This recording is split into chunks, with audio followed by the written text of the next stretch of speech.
Ini adalah foto Peggy tahun 2016. Oke. Ini yang diambil penyidik ketika penggerbekan di sana, difoto dan ditunjukkan sama pelaku, dan di BAP di dalam BAP itu menyebutkan bahwa ya ini Pak, ini Peggy Pak, ini pelakunya. Ini sebagai contoh bahwa penyidik tidak asal-asalan untuk menetapkan siapa yang akan menjadi tersangka. Oke.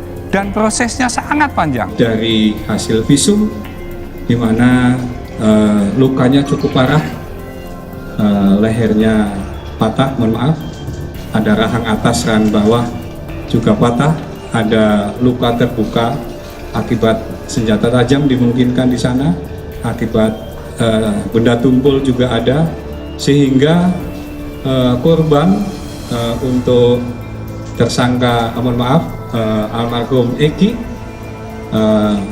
sudah ditemukan di TKP dalam keadaan meninggal dunia, dan pada waktu itu untuk korban Ananda Vina masih dalam keadaan hidup sehingga segera dilarikan ke rumah sakit.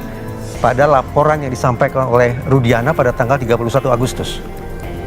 Di laporan tanggal 31 Agustus, di laporan itu Rudiana mengatakan kurang lebih kedua korban ditusuk. Kedua korban ditusuk. Ya. Dan kedua korban meninggal di TKP tanggal 31 Agustus, laporan dibuat oleh Rudiana. Sementara otopsi dilakukan setelah itu, kurang lebih tanggal 6 September. Ketika otopsi dilakukan oleh dokter, lagi-lagi tidak ada yang menyebut bahwa misalnya almarhum Eki meninggal akibat tusukan, tidak ada. Bahkan dokter mengatakan, menulis bahwa almarhum Eki meninggal akibat trauma tumpul. Tumpul. Bahkan trauma tajam pun tidak. Sementara pada almarhumah Vina memang ditemukan adanya trauma tumpul dan trauma tajam. Posisi trauma tajamnya di mana? Di punggung telapak tangan dan di daerah pipi.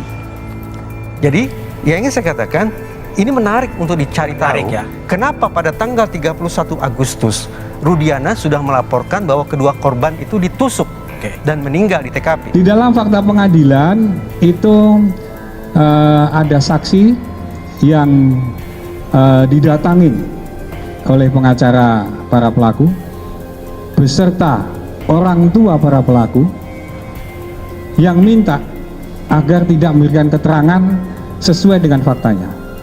Bahkan, mohon maaf, itu diiming-imingi sejumlah uang untuk bisa tidak memberikan keterangan sesuai dengan apa yang dia tahu, apa yang dia lihat, dan apa yang diketahui. Jadi, tadi pertanyaan dari Mas, sangat dimungkinkan nanti akan ada LP berikutnya apabila kasus ini nanti akan berlanjut. Namun, saat ini Polri sedang fokus untuk penanganan penuntasan kasus Ananda almarhum Eki maupun Ananda kasus Vina. Di sini banyak kejanggalan-kejanggalan, kemudian di BAP Parudiana pun dikatakan bahwa di situ ada penusukan oleh samurai. Nah, itu samurai pun tidak pernah ditunjukkan. Adakah di situ sidik jari Peggy Setiawan, bukan Peggy alias Perong. Kemudian kami pun melihat bahwa kejanggalan-kejanggalan itu dari fakta di persidangan DPO itu, dari putusan inkrah itu adalah usia. Dari usia pun berbeda, dengan ciri-ciri tubuh Peggy pun berbeda. Dan kenapa DPO itu tidak ditunjukkan sketsa wajah seperti itu? Makanya di sini kami menganggap bahwa ini adalah banyak kejanggalan-kejanggalan dan dikatakan bahwa ini ada rekayasa. Kenapa pada saat 2016, pada saat Peggy itu digeledah, tidak dilakukan pemanggilan secara patut.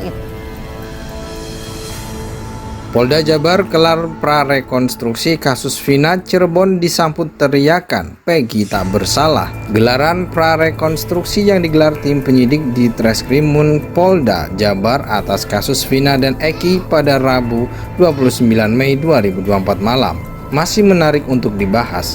Hal itu terlebih ratusan warga yang hadir menyaksikan beberapa kali meneriaki salah satu tersangka yang baru-baru ini tertangkap, Peggy Setiawan, dengan seruan tidak bersalah. Teriakan itu terdengar sejak awal prarekonstruksi di Jalan Perjuangan, tepatnya di depan SMPN 11 Cirebon, hingga di Jembatan Talun, Kabupaten Cirebon.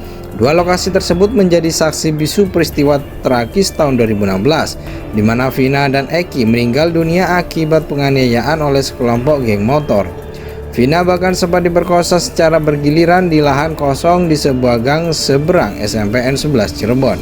Sorakan Peggy tidak bersalah semakin menguat ketika salah satu kuasa hukum Peggy, Tony RM, mempertanyakan kesalahan Peggy kepada warga yang hadir. Secara kompak warga menjawab bahwa Peggy tidak bersalah. Sebelumnya tim penyidik Polda Jabar dibantu Polres Cirebon Kota menggelegar prarekonstruksi di beberapa lokasi pada Rabu malam. Sejumlah mobil kepolisian dan tim Inavis tiba di lokasi kejadian pada pukul 19.40. Lokasi pertama prarekonstruksi ini diadakan di depan SMPN 11 Cirebon, Jalan Perjuangan, Kelurahan Karya Mulya, Kecamatan Kesambi, Kota Cirebon. Ratusan warga sudah menunggu di lokasi sebelum rombongan kepolisian tiba. Setibanya di lokasi, mobil kepolisian berhenti tepat di depan SMPN 11. Petugas terlihat berkoordinasi untuk memastikan pelaksanaan prarekonstruksi berjalan lancar. Rombongan kemudian bergerak menuju ke depan MAN 2 Cirebon yang bersebelahan dengan SMPN 11 dan kembali ke lokasi awal sebelum menuju Jembatan Talun, Kabupaten Cirebon, tepat ditemukannya Vina dan Eki. Di Jembatan Talun, petugas melakukan penyemprotan cat untuk menggambarkan posisi tubuh korban yang tergeletak. Pelaksanaan ini berlangsung sekitar 30 menit di lokasi utama di Gang Bakti 1, Kampung Karya Bakti, Kelurahan Karya Mulya, Kota Cirebon. Telah dipasang garis polisi dan dijaga beberapa personel kepolisian. Prosedur prarekonstruksi ini menarik perhatian warga sekitar yang penasaran dan memadati area di sekitar lokasi. Prarekonstruksi selesai sekitar pukul 21.30.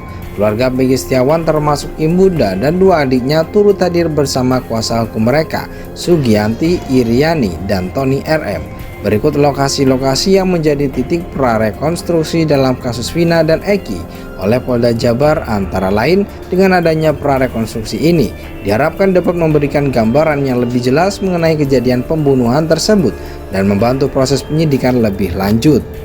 Polda Jabar gelar prarekonstruksi kasus Vina Cirebon disambut teriakan Peggy tak bersalah. Gelaran prarekonstruksi yang digelar tim penyidik di Treskrimum Polda Jabar atas kasus Vina dan Eki pada Rabu 29 Mei 2024 malam masih menarik untuk dibahas. Hal itu terlebih ratusan warga yang hadir menyaksikan beberapa kali meneriaki salah satu tersangka yang baru-baru ini tertangkap, Peggy Setiawan, dengan seruan tidak bersalah. Teriakan itu terdengar sejak awal prarekonstruksi di Jalan Perjuangan, tepatnya di depan SMPN 11 Cirebon, hingga di Jembatan Talun, Kabupaten Cirebon. Dua lokasi tersebut menjadi saksi bisu peristiwa tragis tahun 2016.